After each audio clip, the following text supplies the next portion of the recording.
Okay, good afternoon, everybody. And I'll admit feeling somewhat of a fraud, actually, because I'm just here from the point of view of discussing what you can actually have and can't have before the office. I'm not making a value judgment about how it fits into the wider innovation scheme. Is, you know, something that maybe you're all a bit more interested in. But you know, the first question I think for a lot of the things is you have to get the patent in the first place. Now I lead the team at the patent office. There's 20 in the team. We've got 450 examiners altogether that cover all areas of technology. We've got quite a small team that deal with biotechnology, mainly because although we get a certain number of applications each year, most of those applications come to us for a search. And then the applicant decides, based on the search that they get from us, whether they're going to file at the EPO. And the main reason for dealing that is they file at the EPO because at the EPO they can get coverage for up to 30 countries and roughly pay the equivalent of what it would cost to go to 5 individual countries. So from an economic point of view, very early in the life of your product or your patent, if you want to get patent protection, that's the main way forward. And in this particular area of the market, you know, the pharmaceutical market, life sciences market, you are looking at across the whole of Europe. So it probably makes sense to do that. Now, the UK office, after the German office, would probably be the biggest, would be the second biggest examining office in Europe. And we apply the same basic rules as the EPO, which is the Biotech Directive. And basically, the Biotech Directive says inventions which are new, which involve an inventive step, and which are susceptible of industrial application shall be patentable, even if they concern a product consisting of or containing biological material or a process by means of which biological material is produced, processed, or used. The article later goes on to say, biological material which is isolated from its natural environment or produced by means of a technical process may be the subject of an invention even if it previously occurred in nature. And possibly that's the bit that generates quite a bit of discussion, because if it's previously occurred in nature, then is it an invention or a discovery? And possibly that's one of the reasons why the Myriad decision, both in the US and its counterpart in Australia, is maybe quite an interesting decision, and we'll come to that a little bit later on. But from my point of view, my job, if dealing with an application that comes before the office, is to work out whether it's new, inventive, or capable of industrial application. And probably roughly we would get roughly 20,000 applications a year at the UK office, and we grant about between 15 and 16. So most the grant rate is about, what's that? That's about 70%. But in the life sciences, we probably get, for every 3 or 4 applications that come to us that we search, maybe only one comes back for examination. And if the application has to be examined before it can be granted, and not all of those will go through the grant. So at the EPO, the main reason why you would do that is because it allows you to validate your application in up to 30 different countries, as I mentioned already.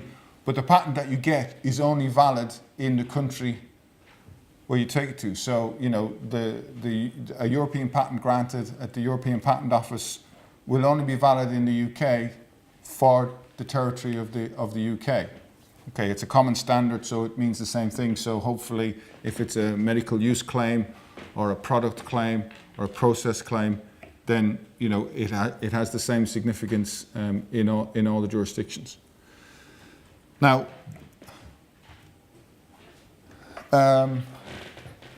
maybe this is again stating the obvious, but why are any patents on genetic sequences, why are any patents important? Well, they're important for two reasons, and most companies, most users may be in either one of these situations at different times. It's for protecting your own research, the invention that you've got, but it's also to work out what, oh, hang on, I better take this with me.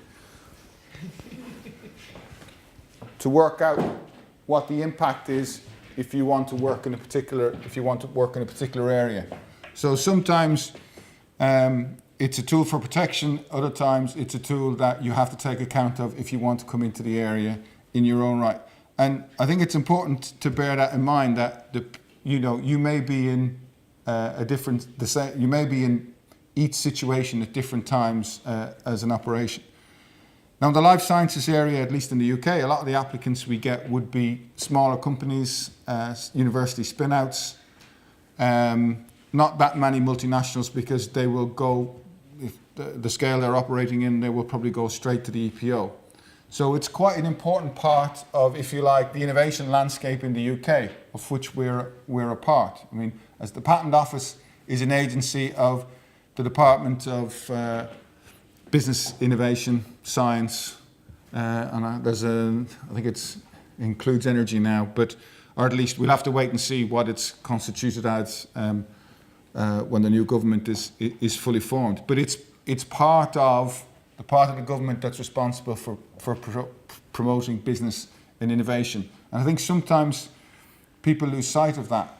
The patent is only the first part in the process. What happens subsequently to the patent depends on a lot of other things, depending on what your clinical trials lead, if it's a drug. But if you're in the area of telecoms, very often your patent is about having something that allows you to enter into the area where there are lots of other people with patents, and you need access to that in order to put your mobile phone on the market, or your computer, or whatever it is.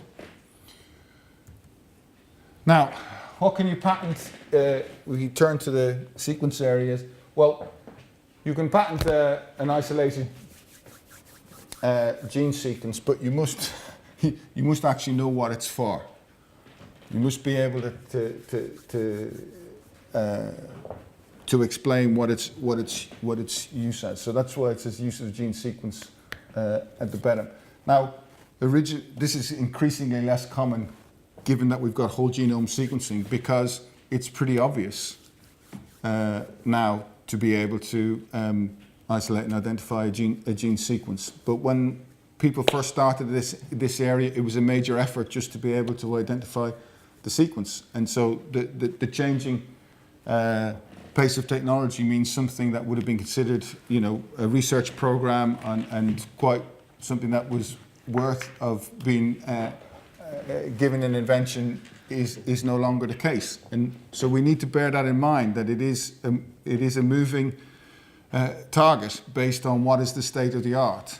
And so you're always in trying to decide whether something is new, whether it's inventive, whether it's got industrial application. It's the skilled person looking at that area of technology in order to understand what is the state of the art, and is what you've got actually different to what's known. Now, in relation for the diagnostic test, and I think this is relevant in the personalized medicines area, specific combinations of DNA probes on a microarray, that would be something that would be quite important in this area. Might sometimes get into a problem depending on, what are those DNA probes and what are their source, because a lot of diagnostic tests, it's unlikely that you'll have one biomarker or two biomarkers. You need quite a combination, maybe 10, 12. I don't know. As you may be more familiar with the actual work in this area, but part of the issue there is that because those biomarkers have been discovered and what they're related to, and a lot of work has gone on in early stages, often in university labs and often in smaller companies, as to what those sequences are related to, then there may be more than one owner And so the issue is about actually getting access to sufficient markers in order to be able to build up the reliability of your test. Now, you can have a method of diagnosis based on a gene sequence, but they can't be based on practicing on the human or animal body. That's excluded under the Biotech Directive. So you can do in vitro methods, but not in. So actually taking the samples out and analysing them, and then using them to decide on a treatment. You have to look quite carefully in this area to decide whether it's in vitro testing or not. So what you can't have, well, you can't have a method of diagnosis practiced on the human or animal body. Now, this has probably been the steps of the diagnosis. Anything that's involved in deciding how you go ahead and treat. It's been the subject of quite a bit of case law at the EPO, and it's pretty clear. And possibly this is one of the differences between ourselves and the US. There aren't exclusions in this way, to the best of my knowledge. I think they make an exemption in the US that the practitioner doesn't infringe the patent. So they take a slightly different approach. Whereas, you know, we say up front, well, look, this is not an area that's not part of that should be capable of having a patent in the first place. And then I've just put at the end here a simple discovery of biological material. You know, that's not allowed, and that's excluded. Now, a lot of people would say, but right at the start, you said, you know, biological material isolated from nature was capable of being patented. Well, initially, the steps of actually isolating it and understanding what was going on and purifying it was actually quite complicated, and has always been considered an appropriate subject for the grant of a patent. Now, diagnostic kits, I think, are an interesting question, because if you ask people that work, at least in the patent environment at the moment, they'd much prefer to get a second medical use claim, because a second medical use claim is it's a product for the treatment of condition Y. A diagnostic kit it's usually much more specific. It's a particular kit, a particular probe, or set of probes for analysing that particular condition. But that will only work for that particular diagnostic kit. And the purpose of it is to find out whether somebody can be used, you can treat somebody with that drug. So you're using it for the treatment, but if you can't protect the method of treatment, whether it's the treatment of that particular cancer or that particular type of Alzheimer's, then the question is, how am I actually going to be able to get the commercial benefit for the investment I've put in the research for working out the diagnostic kit and actually determining that this particular subset of the population is the one that will respond most effectively to the drug. And this may be one of the areas where there will be quite a bit of discussion going on, and maybe as part of the wider context in understanding, you know, what is the model by which people can, if we want to encourage greater use of diagnostic tests as a way to improve the effectiveness of the drugs in the population and target them effectively, then what is the way in which the companies involved can get their money back? The life of a diagnostic kit is usually quite short in comparison to the life of the drug, and in the course of the 20 years potentially that could be covered by the drug for the patent. You might need to go through quite a few iterations of the diagnostic kit in order to keep it up to date and useful and reliable. So there's an interesting question, I think, about how that works. But from the point of view, we are seeing applicants think hard about the ways in which they can claim in this area. So the evidence that they've got is that they've got identified a subset that responds particularly well to a particular drug, and they're trying to think of ways in which, instead of just saying a diagnostic kit that will identify the population for the treatment of this drug, they're trying to think of ways of putting it in a second medical use format, which would say, you know,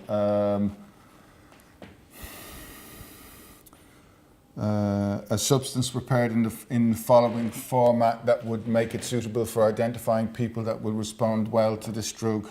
And so there's a lot of interesting discussions both at the EPO and at the IPO about the format of the claims. Now, I don't think there's that many being granted at the moment. We're certainly not seeing many of them, but that's partly because most of the discussions are taking place at the EPO rather than before us. We're seeing them come for, like most of the applications we would see would have the original form of the claims, and they'll be published at 18 months, which happens with every patent application. Now, that form of claim may not be the actual form of claim that finally gets granted before the EPO, because it goes through the second examination step. And if I digress a little bit, that was one of the interesting things that happened with the Myriad patents in Europe. The Myriad patents that were published, they had quite broad claims and use of quite broad claims with the BRCA genes. But by the time they went through examination at the European Patent Office and were subsequently validated, the claims were much narrower. And they were to using a number of steps to identify whether a particular population had these characteristics and would respond better to the drugs. And so it generated far less controversy this side of the Atlantic, because the monopoly that was being involved wasn't generating the same kind of response. Also, in the public health systems that we have, at least in the UK,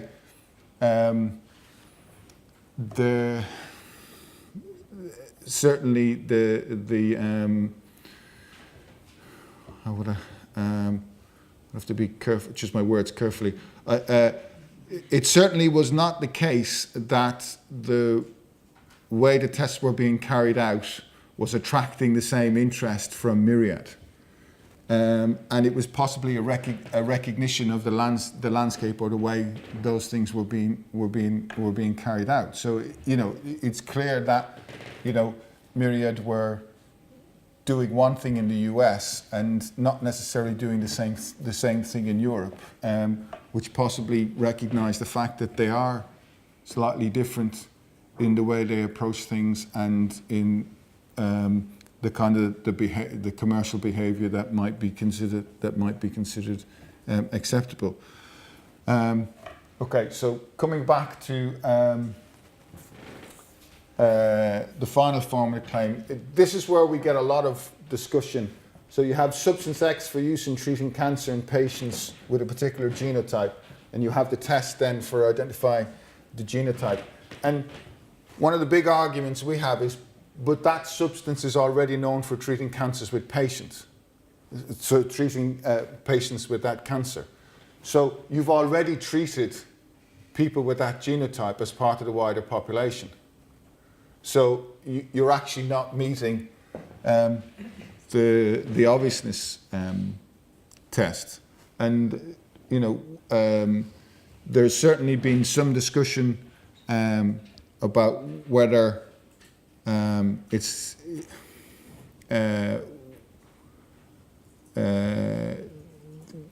patient groups, it's easier to get a patent to patient group passed in the EPO than it is in the UK, and that's partly driven by the fact that they have slightly different case law. They have a case called Mobile, and we have a case called Cullen versus Amgen, and basically, you know, if you don't identify what is the reason why you were doing the test in the first place, or the invention in the first place, and you then discover at a later date, actually there's this unintended thing that I didn't realise, but you identified, you can't backdate it in the UK, whereas that's basically what Mobile allows you to do. If you discover that there's a a new or an underlying effect that was always happening, but you didn't actually know it at the time you applied for the application. And I must admit, that's always been a case where I think the UK courts got it right. You know, we don't apply mobile, and it's one of the areas where it certainly avoided problems in this area for us as an examining office. Now, with diagnostic markers, it seems to me this is the area with personalised medicines. This is kind of we're now in a situation where we have all this information about different markers that help identify different diseases and would make effective use as part of useful tests. The only problem is they may be the subject of individual patents, or one or two patents, and clearly they could be held by different people. They could be small biotech companies, because very often they're started off as university spin-outs or small companies, and this is very often the only asset they have, their intellectual property. And unlike in the small molecule fields or the chemical fields, where lots of companies were generating lots of libraries of compounds within their own labs, this is often a case where you have small spin-out companies, and you have a very small portfolio, and you're trying to work out what is the best. You're trying to get the best value that you can from that research. So you're keen to get what's the word? You're keen to be able to get the benefit from that, because that's often the only way you've been able to attract the venture capital, or that's kept you going as a small biotech company. So the patents will usually cover the use of the marker and the use of the marker in combination, because combining a marker to make it more effective with other markers is getting to be a pretty obvious thing to do. So, you know, you're going to have to be quite specific about saying why that particular combination of markers is better than another one. It gives a better result. So you are running up against the novel, well, more the inventive step, the obviousness requirement, and so for me, I think, you know, as somebody that works in the system, which decides about granting the patents in the first place, it seems to me that, you know, the basic criteria for granting the patent, novelty, inventive step, and industrial application, do provide pretty much what we need, and the exceptions that have been made to that, I think it was Graham said, was have an exception been made in the area of medical use. If I digress slightly, I think that's a really interesting question, but Swiss claims came about because there was seen to be a need to recognise that new uses for established pharmaceutical products should be allowed. You know, so that was a response. Now, equally, you could say what's happened with Myriad, where people have said having the ability to patent the diagnostic test and control it in that way has brought about a response, if you like, a negative response, but it's driven by the same thinking. It's what was seen as being important or relevant at the time. And, you know, clearly the patent system does not exist in a vacuum, and has to recognise the realities of what's going on. So it can be, you know, flexible enough to recognise those important things if possible.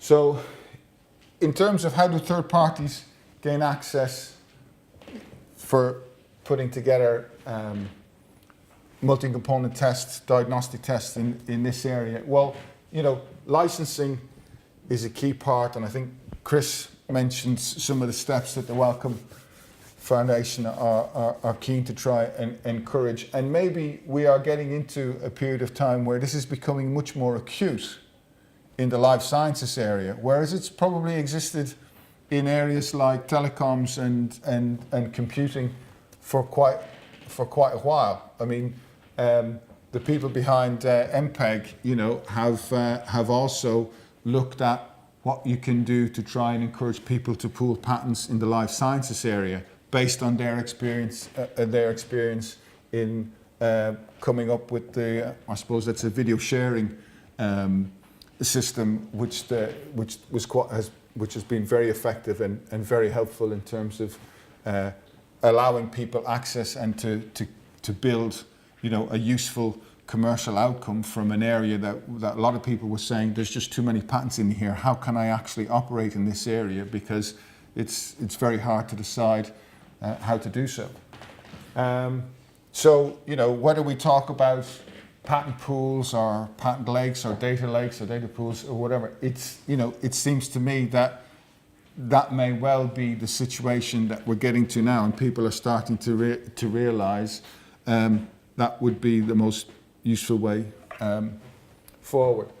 Now, in the life sciences area, it is interesting. There are a number of different ways in which you can try and demonstrate what is the use of your sequence or your and you can use bioinformatics, you can use homology search, comparisons, data mining. Now, it seems to me that this is quite an interesting area. At 80%, 85%, 90% homology is often, an acceptable way of showing that a particular protein that you've isolated with a sequence that you isolated is a member of a family that's known. Okay, but you may have a problem with obviousness there because, well, it's known, it's close to that family. What else is there? How else have you gone about to try and show that is a useful has a new use or an inventive use? Now, there is case law in the UK which says, well, in silico modelling, if you can show and use modelling in the computer that your sequence has the same behaviour. I think this was whether something was within the tumor necrosis the tumor necrosis factor, alpha TNF superfamily. Sorry, tumor necrosis factor. And this is quite interesting because they didn't actually do any experiments, but they just needed to demonstrate that it was a plausible or a reasonable supposition that it would have those properties. And after all, you're very early in the life of the product. If it's a working hypothesis that gets you going and produces a useful result, then that should be enough for granting the patent, because it's always open to a third party to come along and challenge that, right? Which is the bigger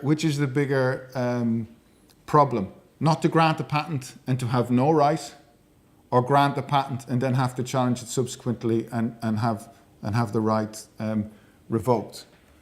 Because at least if you have the patent, you have something that you can take forward, and it can either challenge others to work around it or to go away and prove that it doesn't actually work. So is that not actually increasing the amount of knowledge that we have about the particular area and moving it forward? And I think it applies across all areas, not just the life sciences area. Now, if we turn briefly to what's been going on in the US, in Australia with Myriad, you can't patent laws of nature. So in Myriad, what they said is that the isolated DNA isn't patentable, but the cDNA is. Now, what's the difference between the cDNA and the isolated DNA? Well, you take out the introns and you're left with the exons. But the exons, that includes the information that you need to make the proteins. So it's the actual substance, what it is. The court took quite a different view. They didn't look at the molecule, they didn't think about the steps involved in isolating it. And so because that basic information is the same that's there in nature, you haven't actually invented anything. Now the interesting thing was, they said, but if you have cut out the introns and made the cDNA, you have actually intervened in that process, and you have done something that makes it easier to isolate. So Myriad, the court in Myriad said, in the US, said that was okay. The Supreme Court in Australia looked at a similar situation, and they said, actually, we don't think that is, because the information, when you take out the introns and left with the exons, make the cDNA, it's the same information. You've just made it a little bit easier to present, but what have you actually changed? Now, the thing in the US is, and Chris alluded to it in his talk, is it has raised a broader question about what is patent eligible subject matter, in terms of what is it an abstract idea? Is it presentation of info? Is it like just information? And they've taken quite a broad approach, whereas in Australia the court took quite a broad view, and they said, actually, we don't think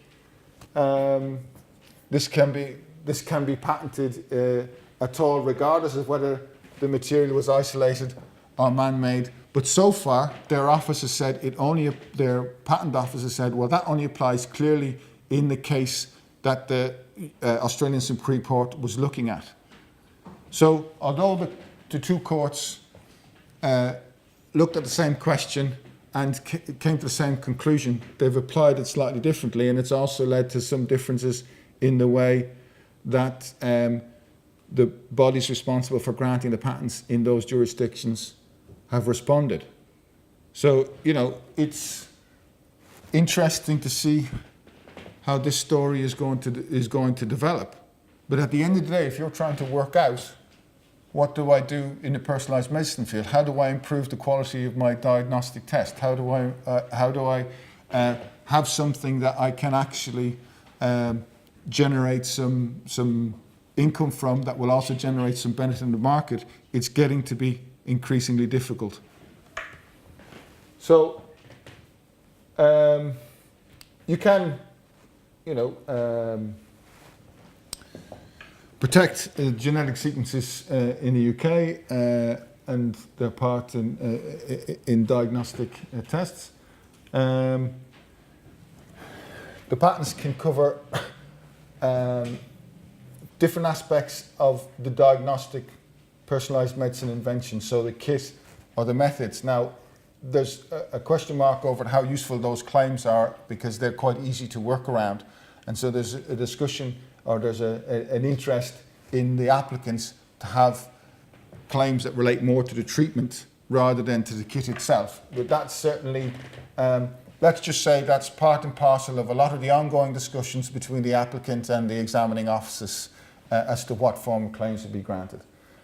And clearly, patenting in this area has just become a lot more complicated in other jurisdictions. So it may be that there's a commercial opportunity here for companies in the UK while this situation is settling down. Or some people might say, well, is the situation not so open or not so flexible in Europe because, of the way the Biotech Directive encourages all to use the same approach. Now, it's too early to say, at least from my point of view, it's too early to say, but at the end of the day, you have to grant the patent in the first place in order to have something to look at and see whether the right will lead to something that's commercially useful. I mean, most of the, maybe, let's say, I think most of our life science, most of the patents that I'm aware of in the biotech area at the EPO will be kept for the 20 years. But in at least with the chemical small molecule entities, that was the standard because they were part and parcel of big drugs. In the life sciences area, and particularly in relation to biomarkers and gene sequences, it's much less clear-cut that that's what's happening, because people are having to realise the patent, each individual patent on its own isn't worth that much. and it's more about how you put that together as part of a portfolio, given that you need a diagnostic test, you need the active ingredient or the active agent to actually carry out the treatment, and that it may be the innovation may be much more in how you do the detection or how you get the large number of markers onto a small paste and get a reproducible and reliable result. So I'll finish there. If people are interested, we do at the office publish examination guidelines for patent applications on medical inventions and on biotech inventions, which kind of goes into this a little bit more detail. The one on medical inventions is particularly good about how we approach things on the diagnostic side. And it kind of explains in a little bit more detail how we apply the Biotech Directive in this area, so people may find that useful. Okay.